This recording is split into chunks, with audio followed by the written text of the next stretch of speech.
Hello aspirants, welcome back to our YouTube channel. कल अब तक हमने कर लिया है 2026 में जो फैब के अंदर एग्जाम्स हुए थे उनका पेपर सॉल्यूशन हमने कर लिया है। ठीक है, क्वेश्चन ये पेपर जो है ये है दिसंबर 2024 का एग्ज़ाम का पेपर है। जो 2024 में जो नोटिफिकेशन आया था उसका एग्ज़ाम का है। इसका एग्ज़ाम हुआ था 22 मार्च को 2025 में, लेकिन इसका नोटिफिकेशन दिसंबर 2024 में आ गया था। तो उस वीडियो आज उसका पार्ट फर्स्ट है। तो अब बिना टाइम वेस्ट किए मूव करते हैं क्वेश्चन पर। आवर क्वेश्चन फर्स्ट है, okay, question number first. Mastery oriented learners typically attribute success to and failure to. अब जो मास्टरी ओरिएंटेड लर्नर्स होते हैं, वो मास्टरी ओरिएंटेड लर्नर कौन होते हैं? जिनका फोकस ये नहीं होता कि मुझे मार्क्स लेने हैं या मुझे दूसरों से बेहतर करना है। उनका फोकस क्या होता है कि मुझे अपने आप को इम्प्रूव करना है, अपने एफर्ट्स, कंप्लीट एफर्ट्स उस चीज़ पे लगाने हैं, डिफिकल्ट काम को ये उसको काम कर दिखाना है मुझे, ये होता है उनका चैलेंज। ठीक है, उनका ये नहीं होता कि भाई मुझे दूसरों से अच्छा होना चाहिए। तो उनका क्या सक्सेस है, उन्हें किस चीज़ से सफलता का मतलब किस में, मतलब क्या सफलता के लिए उनको एट्रीब्यूट करेंगे कि भाई तुम्हारी सफलता की ये वजह है, और उनके फेलियर की क्या वजह है, अगर वहाँ पे फेलियर हो रहा है तो क्या होगा। ठीक है, तो अब पहले बात करते हैं, पहला था ability and good luck. Luck हमारी सक्सेस पे डिपेंड नहीं करता। ठीक है, सबसे पहले लक से ज़्यादा हमारे लिए क्या होती है, जरूरत होती है हमारी मेहनत। अगर हम मेहनत ही ना देंगे तो लक क्या कर लेगा बच्चों, ये बताओ। जब तक अगर मान लो आप सीटेट का एग्जाम आपने भर दिया और आप बैठे रहो लक के भरोसे, आप बिल्कुल भी कुछ नहीं पढ़ो, तो क्या सीटेट आपका क्लियर होगा उससे? आप ही सोचो, नहीं होगा ना। तो इसका मतलब क्या है, हमें एफर्ट तो देना ही देना पड़ेगा। अब एफर्ट देना पड़ेगा, अब इन दोनों में पहले इन्होंने बोल दिया ability good luck. Good luck matter नहीं करता जितना कि हमारा एफर्ट मैटर करता है। तो इसमें ऑप्शन क्या होगा, एफर्ट बेटर है। ठीक है, अब एफर्ट के साथ बैड लक, ये बात भी गलत है। बैड लक की वजह से फेलियर कभी नहीं होता, हम है ना किस्मत को दोष दे देते हैं। तो ये वही बात हो गई कि लोकस ऑफ कंट्रोल पढ़ा होगा आपने, दो होते हैं, एक होता है इंटरनल लोकस और एक एक्सटर्नल। एक उसमें होता है कि हम एक तो अपनी कमी के लिए खुद को जिम्मेदार मानने की मुझे सफलता नहीं मिली क्योंकि इसमें मेरी गलती थी, वो तो इंटरनल। एक्सटर्नल जब हम दूसरों पे डाल दे रहे तुम्हें तेरी वजह से नहीं हुआ, वो अरे मेरी गलती नहीं है, पेपर का क्वेश्चन आउट ऑफ सिलेबस आया था। जब ऐसे करते ना तो वो हो गया एक्सटर्नल लोकस ऑफ कंट्रोल। तो हमारे यहाँ पे हमें किस्मत को दोष नहीं देना, कहीं ना कहीं हमारी गलती हमें ये मानना चाहिए। मास्टर ओरिएंटेड लर्नर्स ये सोचते हैं। ठीक है, तो क्या हो गया कि भाई मेरे को सक्सेस मिली क्योंकि मेरे अंदर इतनी एबिलिटी थी, मेरे पास इतनी मैंने मेहनत करी थी, इसलिए मेरे को सक्सेस मिली। और अगर मेरे को फेलियर मिली है तो वो भी मेरी वजह से मिली कि मैंने उस पर बिल्कुल प्रॉपर एफर्ट नहीं लगाया, जितना उसको मेहनत की जरूरत थी मैंने उसको इतना एफर्ट नहीं दिया। ठीक है, हम ऐसे सोचते हैं। अब नेक्स्ट क्वेश्चन पे मूव करते हैं। Principle of development, which of the following statement represent proximo digital principle of development. Proximo digital principle of development क्या कहते हैं हमें कि प्रॉक्सिमल डिस्टेंस क्या होती है, नियर टू फार। कैसे, जैसे कि हमने पढ़ा था gross to fine motor skill, कि पहला बच्चा पूरी बोतल को पकड़ेगा दोनों हाथों से, फिर बच्चा एक हाथ से भी उस बोतल को पकड़ने लग जाएगा, या पहले वो पेन पूरे हाथ से पकड़ते फिर वो दो उंगली से पकड़ना सीख जाता है। तो ये होता है ग्रोस टू फाइन की तरफ जाते हैं। या पहले बच्चा लाइन से बाहर लिखते हैं, अब जैसे जैसे बड़ा होता है वो लाइन के अंदर लिखने लग जाता है। तो इसमें क्या होता है, नियर टू फार की तरफ जाते हैं, उसे हम बोलते हैं प्रॉक्सिमो डिजिटल। अब इसने क्या बोला प्रॉक्सिमो डिजिटल में, development is multi directional and multi dimensional. Development जो होती है वो मल्टी डायरेक्शनल और मल्टी डायमेंशनल होती है। ये बात सही है, होती है, लेकिन क्या ये प्रॉक्सिमो डिजिटल प्रिंसिपल को एक्सप्लेन कर रही है? नहीं, क्योंकि जो डेवलपमेंट है तो वो सिफेलोपोडल भी होती है, प्रॉक्सिमो डिजिटल होती है, बात सही है। मल्टी डायमेंशनल होती है, पीसीएससी पे फोकस करती है, लेकिन ये उस चीज़ को बेटर एक्सप्लेन नहीं कर पा रही है। तो एक बार हम आगे मूव करते हैं, अगर अगला कोई ऑप्शन सही नहीं हुआ तो हम इसको फोकस करेंगे। अगला है identical twins living in different culture different rates पे ग्रो करते हैं। ये बात सही है कि आइडेंटिकल जो होते हैं, ट्विन्स जो होते हैं, मतलब दो बच्चे हैं, दोनों जुड़वा हैं और हमें अलग अलग कल्चर में रखा है, तो हम देखेंगे कि उनके अंदर जो डेवलपमेंट रेट होगा अलग अलग होगा। ये बात बिल्कुल सही है, लेकिन ये हमारे प्रॉक्सिमो डिजिटल प्रिंसिपल को एक्सप्लेन नहीं कर रही, ये एक्सप्लेन कर रही है हेरिडिटी और इन्वायरमेंट वाले प्रिंसिपल को, कि इंडिविजुअल के अंदर डिफरेंसेस आते हैं, डेवलपमेंट प्रोडक्ट होता है हेरिडिटी एंड इन्वायरमेंट, तो ये उसको एक्सप्लेन कर रही है। ठीक है बच्चों, अब मूव करते हैं थर्ड ऑप्शन पर। Children develop ability to grasp the ball before putting beads into thread. बच्चा एक बॉल को आसानी से पकड़ सकता है। ठीक है, सुनना, किससे पहले, बीड्स इन थ्रेड, एक थ्रेड है उसके अंदर बीड्स डालने से पहले एक बच्चा एक बॉल को पकड़ना सीख जाता है। वही बात हुई, बॉल पकड़ रहा है, दोनों हाथों की जरूरत पड़ रही है तो आसानी से बॉल पकड़ सकता है। बीड्स क्या होते हैं, छोटे चीजें होती हैं, उनको डालने में टाइम लगता है, कंसंट्रेशन की जरूरत होती है। तो ग्रोस टू फाइन की तरफ जा रहे हैं ना इसमें, तो ये एक ऑप्शन हो सकता है, नियर टू फार की तरफ या ग्रोस टू फाइन, ठीक है, ये ऑप्शन हो सकता है। एक बार फोर्थ ऑप्शन और देखते हैं। अभी तक हमने क्या सीखा है, 2 ऑप्शन हो सकते हैं हमारे पास। Third, children develop ability to sit up before standing. बच्चे जो होते हैं बैठने की, पहले खड़े होने से पहले बैठना सीखते हैं। तो ये प्रॉक्सिमो डिस्टल को नहीं बताएगा, मैंने ये क्या बताया, ये एक ऑर्डर में होती है डेवलपमेंट। तो ये डेवलपमेंट के सीक्वेंस को बतानी है, या फिर हम बोल सकते हैं पैटर्न को बता रही है कि एक बच्चा पहले सर के से मतलब सर को मैनेज करना सीखेगा, बैलेंस करना सीखेगा, फिर बच्चा बैठना सीखेगा, बैठने के बाद खड़ा होगा, फिर चलने लगेगा, फिर दौड़ने लगेगा। तो ये तो डेवलपमेंट ट्रेंड्स को बता रही है कि बच्चा ऐसे ऐसे ऐसे ऐसे करके चला जाएगा, बड़ा होता जाएगा। तो ये अप्रोक्सिमेट डिस्टल नहीं था। अप्रोक्सिमेट डिस्टल में मैंने क्या बोला था कि डेवलपमेंट डायरेक्शनल होती है, मल्टी डायमेंशनल होती है, ये बात सही है। लेकिन अप्रोक्सिमेट डिस्टल प्रिंसिपल को वैल एंड एक्सप्लेन कौन कर पा रहा है, ऑप्शन नंबर 3 कि चिल्ड्रन एबिलिटी डेवलप करता है कि वो बॉल को पहले ग्रास्प करना सीख रहे हैं इन कंपैरिजन टू अगर हम उसको बोले कि एक सुई धागा है उसमें आपको बीड्स डालनी है, ठीक है। मूव करते हैं क्वेश्चन नंबर 3 पर। ये वाइगोत्स्की से क्वेश्चन आया है। According to Vygotsky children speak to themselves. बच्चे जो वाइगोत्स्की के अकॉर्डिंग जब बच्चा अपने आप से बातें करता है, ठीक है, क्यों करता है बच्चा अपने आप से बातें, ताकि वो अपने विचारों पर क्या नाम है फोकस कर पाए कि उसने क्या सही है क्या गलत है, ठीक है, सेल्फ रेगुलेशन कर पाए। जैसे कि इसके अंदर क्या क्या बताया था हमने, 3 टाइप्स की स्पीच बताई थी, प्राइवेट स्पीच, ईगोसेंट्रिक स्पीच और इनर स्पीच। प्राइवेट स्पीच क्या होती है, जब बच्चा अकेला खेलते हैं, मैं ये करूंगा, अब ऐसे करूंगा, ऐसे करूंगा, वो होती है प्राइवेट स्पीच। ईगोसेंट्रिक स्पीच कि बच्चा क्या नाम है अपनी ही बात मनवा रहा है, उसको दूसरों से कोई फर्क नहीं है, कोई दूसरा बोल रहा है तो भी अपनी बात बोलेगा। और इनर स्पीच अपने तक अपना मतलब रखता है, ठीक है। तो इनर स्पीच हम सेल्फ रेगुलेशन के लिए बोलते हैं। तो 8 thought and self regulation. Self regulation मतलब अपने थॉट्स पे विचार करने के लिए, और क्या नाम है इसमें दूसरों के अपने विचारों पे फोकस करने के लिए, उनको कि मैंने सही सोचा है या नहीं, उनमें हेल्पफुल करती है। जब अपने आप से बात करता है, ये बात सही है हमारे पास। To provide self reinforcement when adults are ignoring them. तो ये बात गलत है कि जब अडल्ट्स इग्नोर कर रहे हैं तो अपने आप को सेल्फ इन्फॉर्मेशन रिवार्ड देने के लिए अपने आप से बात करने लग जाएगा। नहीं, ये प्राइवेट स्पीच नहीं होगी हमारे पास, बिकॉज दे आर ईगोसेंट्रिक। नहीं भाई, ईगोसेंट्रिक है तो ये मतलब अगर एक बच्चा अपने आप से बात कर रहा है तो इसका मतलब ये नहीं है कि वो ईगोसेंट्रिक है, तो ये गलत है। ईगोसेंट्रिक का मतलब क्या होता था, ईगोसेंट्रिक स्पीच पहली बात तो जीन प्याजी दी थी, ठीक है। उन्होंने क्या कहा था कि बच्चा सिर्फ अपने आप, मैंने जो कर दिया वही होगा, ठीक है। और तीसरा है because their thoughts are logical. भाई स्पीच से इससे क्या मतलब, उनके थॉट्स लॉजिकल है इलॉजिकल है, इससे स्पीच से कोई रिलेटिव नहीं है।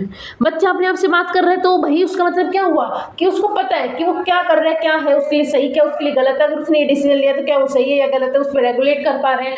तो हमारे पास क्या हो जाएगा ऑप्शन नंबर 1 कि सेल्फ थॉट और रेगुलेशन में हेल्प करते हैं। मूव करते हैं नेक्स्ट क्वेश्चन पर। Challenges in communication, social communication are evident in. हमारे सोशल कम्युनिकेशन में जब हम सोसाइटी में एक दूसरे के साथ इंटरेक्ट करते हैं तो हमारे पास कुछ चैलेंजेस आते हैं, ठीक है। तो कौन सी बीमारी के अंदर आते हैं, कौन सी लर्निंग डिसेबिलिटी से क्वेश्चन है, तो कौन से में आते हैं। पहला आता है attention deficit hyper active disorder. इसके अंदर मैंने क्या बताया था, एक बच्चा बहुत ज़्यादा हाइपर एक्टिव होता है, उसको बिल्कुल, कई क्लास में होते हैं बच्चे क्लास में एक जगह बैठते नहीं है, टीचर भी बोल देता है तुझे आराम से बैठा नहीं जाता क्या, तो मैं आराम से एक काम पे फोकस नहीं कर सकती था, वो होता है ADHD। तो ये तो है नहीं। फिर आता है सेरेब्रल पैल्सी। सेरेब्रल पैल्सी क्या होता है, एक मूवमेंट की तरफ से होता है शायद, हाँ, एक कंडीशन होती है जिसके अंदर मूवमेंट पोस्चर वगैरह हमारे अफेक्ट करते हैं, ठीक है। तो इसमें स्पीच कम्युनिकेशन हो सकती है, हम ये नहीं बोल सकते कि दूसरों के साथ वो इंटरेक्ट नहीं कर पाएगा, तो ये बात गलत है। फिर आता है ASD, ऑटिज्म स्पेक्ट्रम डिसऑर्डर। ये मैंने पहले बताया था कि ASD के बच्चे जो होते हैं, जो पहले प्रीवियस ईयर क्वेश्चंस कराए में बताया था ना कि ASD के जो बच्चे होते हैं सोशल कम्युनिकेशन करने में दिक्कत आती है, दूसरों से बातचीत करने में, इंटरेक्ट होने में उनको दिक्कत आती है। तो ये हो सकता है, ठीक है। अगला भाई लर्निंग डिसेबिलिटी। कौन सी लर्निंग डिसेबिलिटी, इसमें तो बहुत थी, डिसलेक्सिया, डिसग्राफिया, डिसकैल्कुलिया, तो किसको हम मानेंगे, ठीक है। तो इसका क्या हो जाएगा ऑप्शन नंबर 3। अब देखो वही क्वेश्चन आया, अब तक हमसे पूछ रहा था कि एक बच्चे को उसके फीचर्स बता दिया, बताओ कौन सी बीमारी है, अब हमसे सिर्फ एक फीचर दे दिया। तो टॉपिक तो वही है ना, क्या बस एक टॉपिक अच्छे से पढ़ो, आपके प्रीवियस ईयर क्वेश्चन हो जाएंगे। और अगर आपको सीरीज पसंद आ रही है तो हमें लाइक करना, शेयर करना और सब्सक्राइब कर देना, इससे हमें मोटिवेशन मिलेगा, ठीक है बेटे। चलो हम मूव करेंगे नेक्स्ट क्वेश्चन पर। According to Vygotsky theory of learning and development which of the following is an example of scaffolding. अब देखो वाइगोत्स्की थ्योरी ने मैंने 3 चीजें बताई थी, 3 चीजें याद रखना। क्या क्या दिया था वाइगोत्स्की ने, scaffolding, MKO more knowledgeable other, और ZPD zone of proximal development. अब इनके बारे में मैं थोड़ा सा बताती हूँ होता क्या है, ठीक है, फिर से रिवाइज करवा देती हूँ एक बार। स्कैफोल्डिंग होती है कोई हेल्प, वो हेल्प जो कि हमें एक रिक्वायरमेंट प्रोवाइड करवाता है, कोई हमें ज़रूरत है, उसको हम बोलते हैं स्कैफोल्डिंग, हेल्प बोल सकते हो, ठीक है। MKO का मतलब क्या होता है, मोर नॉलेजेबल अदर, जो हमसे ज़्यादा इंटेलिजेंट है, मुझसे हेल्प लेना है तो वो MKO हो गया, ठीक है। तो वो कौन होगा, टीचर। और जोन ऑफ प्रॉक्सिमल डेवलपमेंट का मतलब क्या हुआ कि मान लो मुझे आता है 2 की टेबल तक, चलो नहीं 12 की टेबल तक मुझे आती है, ठीक है, लेकिन टीचर को पता है कि ये बच्ची 20 की टेबल तक तो आराम से याद कर सकती है, तो अब टीचर क्या करेगी, मुझे हेल्प प्रोवाइड करेगी। तो जो हेल्प उसने प्रोवाइड की वो हो गई स्कैफोल्डिंग, ठीक है। और जहां तक हेल्प प्रोवाइड की कि हाँ ये 20 तक कर सकती है, तो 20 जो था मेरे जोन ऑफ प्रॉक्सिमल डेवलपमेंट था कि मैं यहाँ तक पढ़ सकती हूँ। और मोर नॉलेजेबल अदर टीचर हो गया। अब क्या है, breaking down a task into smaller steps and providing support as we needed. जब भी हमें ज़रूरत होती है, टीचर क्या करता है, बड़ी बड़ी चीज़ों को छोटों में तोड़ देता है, और जब सपोर्ट होती है तब हमें नीड होती है, जब हमें सपोर्ट प्रोवाइड करता है। ये बात सही है। Providing a student with a grade for their work as motivation, बच्चों को ग्रेड देना मोटिवेशन के लिए, ये बात गलत है। हाँ, हम बच्चों को ग्रेड देते हैं पर वो ताकि रिकॉर्ड मेंटेन रहे, प्रमोशन वगैरह के लिए, मोटिवेशन के लिए हमें ग्रेड देना, ये क्या हो गया, एक्सटर्नल मोटिवेशन हो गया, जो कि अच्छा नहीं है, ऑप्शन गलत है। स्टूडेंट्स को एक रीडिंग असाइनमेंट प्रोवाइड कर देना और उन्हें कहना कि अपना आंसर कुछ खुद से दो। अब ये कैसे भाई, इसमें तो बच्चों को कोई स्कैफोल्डिंग हेल्प ही नहीं, प्रोवाइड ही नहीं कर रहा टीचर, तो यहाँ पे बिल्कुल ऐसे डल हो गया है, तो ये बात ही गलत है। एक स्किल डेमोस्ट्रेट करना स्टूडेंट को और फिर then having them master it on their own. अब एक बार तो हमने सामने कर दिया, अब कहला कि अब तुम उसको करो, क्या भाई जरूरी थोड़ी है बच्चे को एक बार हमने हिंट दे दी तो बीच में उनसे रुका ना जाए, बीच में उनसे कोई गलती ना हो। हमें जब भी बच्चों को गलती हो तब हमें प्रोवाइड करनी चाहिए हेल्पफुल, ऐसे नहीं बोलना चाहिए कि अब मैंने बोल दिया अब तुम करो, ऐसे नहीं होना चाहिए, ठीक है। तो इसका क्या हो जाएगा, ऑप्शन नंबर फर्स्ट, कि टास्क को स्मॉलर पार्ट्स में तोड़कर बच्चों को दे दो और उन्हें जब भी जरूरत पड़े हमें सपोर्ट देनी चाहिए। मूव करते हैं नेक्स्ट क्वेश्चन पर, डिस्ग्राफिया। भाई इतने डायरेक्ट क्वेश्चन पूछे हैं इस चैप्टर से, तो देखो क्या होता है डिस्ग्राफिया। ग्राफ से यहाँ दिखाया था राइटिंग प्रॉब्लम, देखो राइटिंग प्रॉब्लम किसमें है, पहला है डिले मोटर स्किल्स, कि मोटर स्किल्स में डेवलपमेंट नहीं होती। मोटर स्किल्स क्या होती है हमारे पास, जैसे कि बच्चों को मोटर स्किल्स में हमारे पास आ जाता है कोऑर्डिनेशन फैसिलिटीज, बच्चा जो होता है वो राइटिंग से स्क्रिबलिंग करने लगता है, अच्छे से राइटिंग नहीं कर पाता है, fine motor skill, gross motor skills, ये होती है मोटर स्किल्स। तो इनमें डिस्ग्राफिया में ऐसा थोड़ी होता था, reading lack of reading fluency, ये किसका था, डिसलेक्सिया में था, कि बच्चा अच्छे से पढ़ नहीं पा रहा है। एक ही बिहेवियर को बार बार रिपीट करना, ये क्या था, OCD। And difficulty in writing, अब देखो ग्राफ से याद रखना, ग्राफ में क्या होता है राइट, तो डिफिकल्टी इन राइटिंग क्या हो जाएगा इसका, ऑप्शन नंबर 2 करेक्ट हो जाएगा। मूव करते हैं नेक्स्ट क्वेश्चन पर, क्वेश्चन नंबर 7। इतने आसान क्वेश्चन है भाई, इस वाले में तो समझ में नहीं आ रहा, चलो देखते हैं। In order to help student to become good problem solver, कि एक बच्चा गुड प्रॉब्लम सोल्वर बने तो एक टीचर को क्या करना चाहिए, ठीक है। A teacher should focus on, किस पे फोकस करना चाहिए, focus on information that confirms existing belief and perceptions, preconceptions, sorry, कि टीचर को उन चीज़ों पे फोकस करना चाहिए जो कि बच्चों को कन्फर्म, जो कि बच्चों ने सोच कर रखा है उनको कंफर्म करे, हाँ भाई तुमने सही सोच रखा है। नहीं, इससे क्या होगा, बच्चों की सिर्फ कंफर्मेशन बढ़ेगी, बच्चे की प्रॉब्लम्स का सोल्व नहीं, सोल्यूशन थोड़ी मिलेगा। प्रॉब्लम सॉल्वर में क्या होना चाहिए, ओपन माइंडेड क्वेश्चंस होने चाहिए, हर एक चीज़ का प्रूफ होना चाहिए। तो कंफर्मेशन नहीं देनी अभी बच्चे को बताना है, एक्सप्लेन करना है, ठीक है। गलत हो गया। Approaching problem in fixed session, भाई इसमें बड़ी देख लो ना, फिक्स्ड तो कुछ होना ही नहीं चाहिए। तो हर बच्चे को कहे कि हमने ये बोल दिया, अब आपको इसी मेथड से ये सॉल्व करना है, इसके अलावा कोई मेथड यूज़ नहीं करना, फिक्स चीज़ दे देनी, तो गलत हो गया। लार्जर कॉम्प्लेक्स प्रॉब्लम्स को मैनेजेबल प्रॉब्लम्स में सॉल्यूशन में निकालना, तो ये बात सही है, जिसमें मैंने क्या बोला था, इसको क्या बोलते हैं, एनालिसिस। जब हम बड़े बड़े चैप्टर्स को छोटे में कन्वर्ट करके बच्चों को पढ़ाएंगे तो बच्चों को आसानी से याद होगा, जिसको हम बोलते हैं एनालिसिस, ठीक है। ऑप्शन 4 है centring only on one particular piece of information problem related to problem, कोई भी प्रॉब्लम आई है उसमें सिर्फ हमें क्या करना है, एक ही चीज़ पे फोकस करना है। नहीं, अगर हम एक चीज़ पे फोकस करेंगे, मान लो कोई क्वेश्चन है उसमें प्रॉब्लम आ रही है, हमारा फोकस है उस क्वेश्चन के एक पॉइंट पे, वर्ड पे फोकस करना, क्या हम उसके क्वेश्चन पर एक्सप्लेन नहीं करेंगे, क्या पता बच्चे को आगे उस प्रॉब्लम दूसरे क्वेश्चन के अगले वर्ड पे प्रॉब्लम आ जाए। तो क्या आना करना चाहिए, बेस्ट ऑप्शन यही होगा कि लार्ज कॉम्प्लेक्स प्रॉब्लम्स को स्मॉल प्रॉब्लम्स में तोड़ के बच्चों को बता दो, बच्चा फिर कर लेगा। मूव करते हैं नेक्स्ट क्वेश्चन पर, असर्शन एंड रीजन का है, एक बार में ध्यान से पढ़ना। Teacher should use multisensory material to cater to the need of students in an inclusive classroom. एक इंक्लूसिव क्लासरूम क्या होते हैं, जहाँ पे सभी बच्चों को समान शिक्षा का अधिकार होता है, उसे हम इंक्लूसिव क्लासरूम बोलते हैं। इन्होंने बोला है कि टीचर को मल्टी सेंसरी मटेरियल जैसे कि ऑडियो, ओरल, विजुअल सारे मटेरियल्स का यूज करना चाहिए बच्चों की जरूरत के अनुसार। तो ये पॉजिटिव चीज है, ठीक है। सेकेंड है assertion true, inclusive classroom should adopt standardization of curricular material as well as assembly strategies. Standardize करना चाहिए, तो फिक्स्ड होना चाहिए। इंक्लूसिव एजुकेशन के अंदर, क्लासरूम के अंदर बच्चों के लिए करिकुलर मटेरियल फिक्स्ड होना चाहिए, और असेंबली उनकी स्ट्रेटेजीज भी जो असेसमेंट लेते हैं वो स्ट्रेटेजीज भी फिक्स होनी चाहिए। नहीं क्यों? क्योंकि हमने क्या पढ़ा था, इंक्लूसिव के साथ साथ इंडिविजुअल डिफरेंस की, हर एक बच्चे के अलग अलग तरीके में इंटेलिजेंस होता है, कोई किसी तरीके से अच्छा है, कोई किसी तरीके से। तो हम सभी के लिए एक फिक्स चीज़ नहीं रख सकते हैं। कई बच्चे होते हैं जो ओरली अच्छा सुना सकते हैं क्वेश्चन को, लेकिन वाइवा उनको रिटर्न देते हैं तो वो अपने आप को एक्सप्लेन नहीं कर पाते अपने आंसर को। और कई होते हैं बोलने में कम होते हैं, अपने आप को मुंह से भी नहीं बता सकते, लेकिन उन्हें आता है, और वो जब उनका रिटर्न होता है वो टॉप कर जाते हैं।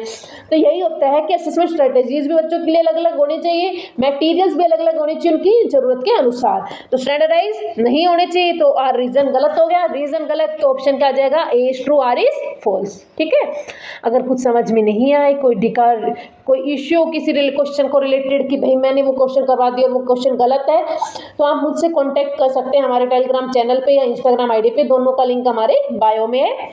आप मूव करेंगे नेक्स्ट क्वेश्चन पर। इन द कंस्ट्रक्टिविस्ट व्यू, जो कंस्ट्रक्टिविस्ट व्यू होता है उसके बारे में बात की। कंस्ट्रक्टिविस्ट का मतलब क्या है, रचनावादी, जब बच्चा एक अपना खुद के थॉट्स को कंस्ट्रक्ट करता है।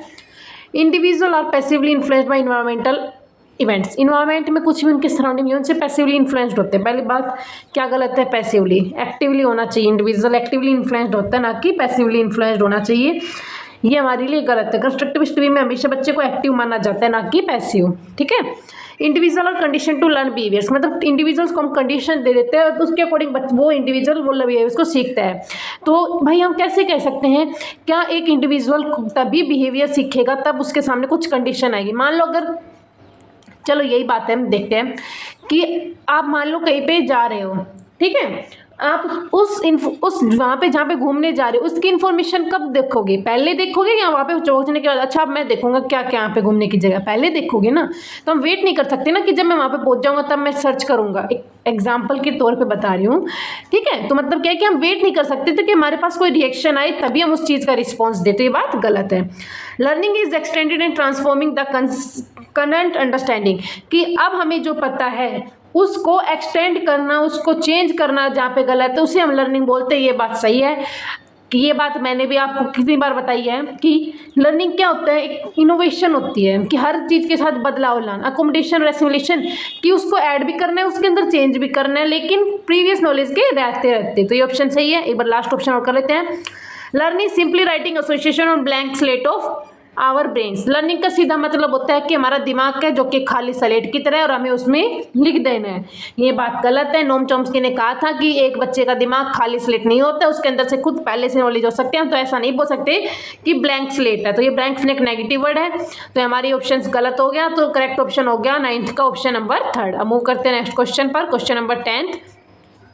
Effective teacher familiarise themselves with daily life and social cultural background of learner, एक टीचर इफेक्टिव कब होगा, जब वो बच्चों को से कनेक्ट करेगा, उनकी डेली लाइफ से कनेक्ट करेगा, उनके सोशल बैकग्राउंड से कनेक्ट करेगा, तो वो टीचर इफेक्टिव है। तो ये बात सही है। Learning takes place in social context, और रीजन दिया है कि लर्निंग जो होती है वो सोशल कॉन्टेक्स्ट के अंदर सोशल इंटरेक्शंस के थ्रू होती है। ये बात भी सही है। असर्शन रीजन दोनों सही है। तो हमारा क्या हो जाएगा, both here are true and R is the correct explanation. Move करते हैं नेक्स्ट क्वेश्चन पर। इतने आसान क्वेश्चन है भाई, पूछो मत। Memorizing preliminary is not about, sorry, meaningful learning में क्या नहीं होता है, वर्ड ही देख लो ना। मेमोराइजिंग नहीं बताना है, नेगेटिव बताना है, नेगेटिव। मेमोराइजिंग रट्टा थोड़ी मारना है मेरे, तो ये गलत हो गया। कंस्ट्रक्टिविटी नॉलेज, ये बात सही है। अंडरस्टैंडिंग कंसेप्ट सही है। डेवलपिंग करना है स्किल्स को, ये बात भी सही है।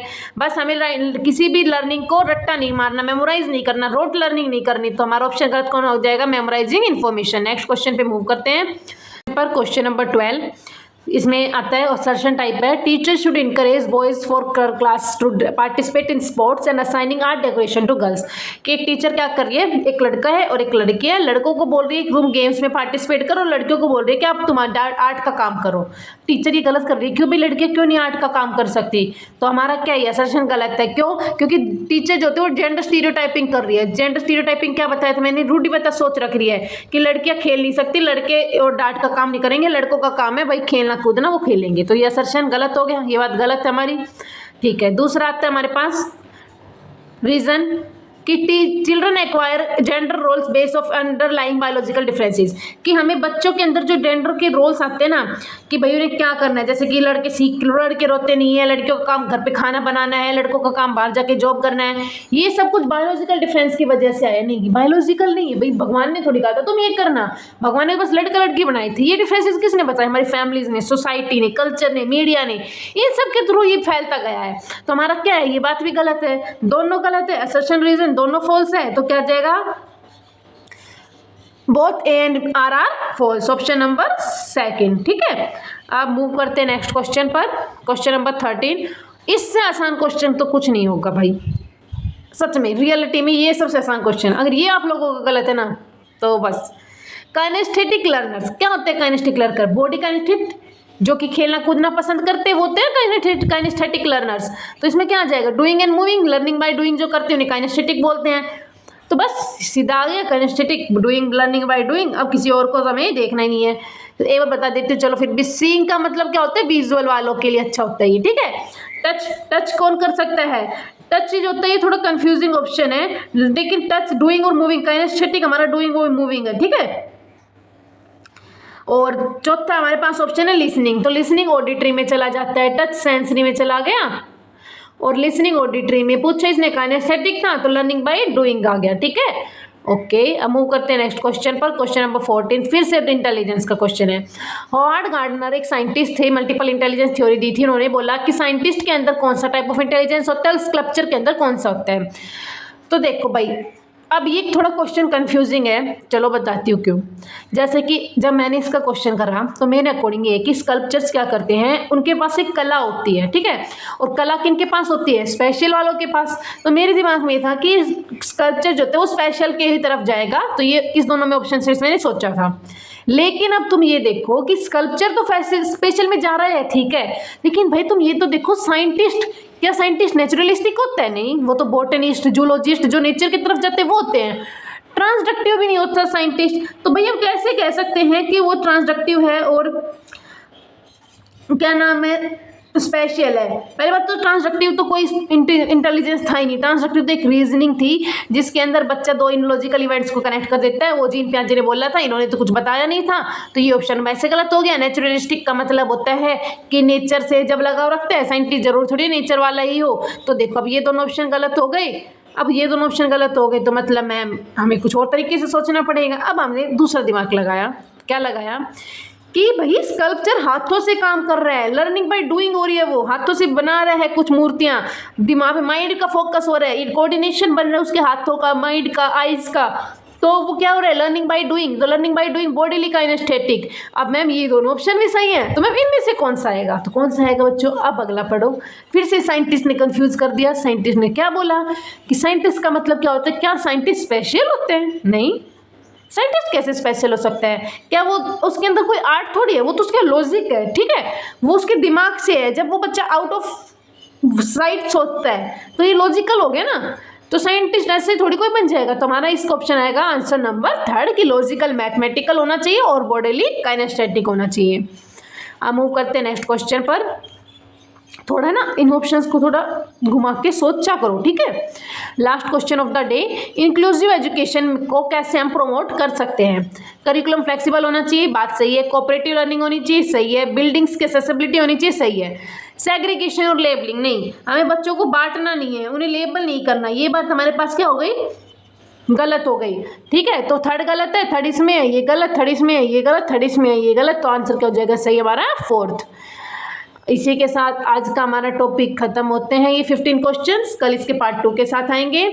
आई होप आपको मेरी सीरीज पसंद आ रही है, तो चैनल को शेयर सब्सक्राइब कर देना। And with this have a nice day, thank you.